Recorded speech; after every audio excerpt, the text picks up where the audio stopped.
So after removing the compressor, you can see the problem of why there's no pressure being generated by the compressor. And that cogged wheel there is the drive for the compressor, and this is the drive belt for it. It's just a short belt, a bit like a cam belt, but you can see that tooth part should be right through, and it's stripped. And this piece here is a one-way clutch, and it's seized as well. It should freewheel one way and lock the other.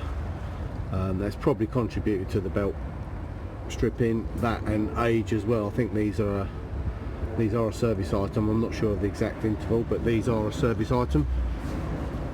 So that's the issue. Going to have to change the freewheel pulley and change the drive belt on the clutch and refit.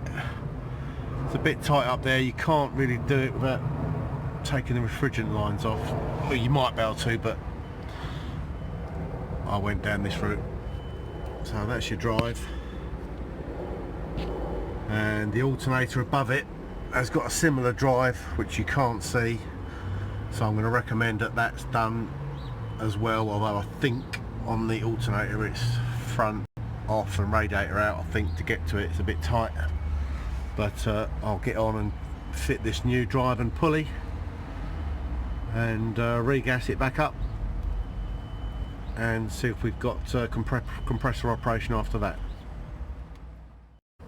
So new drive pulley's on.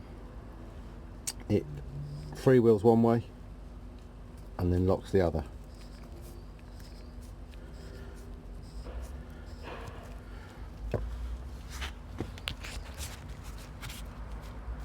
And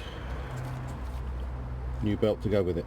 So I'll install that and test it out afterwards.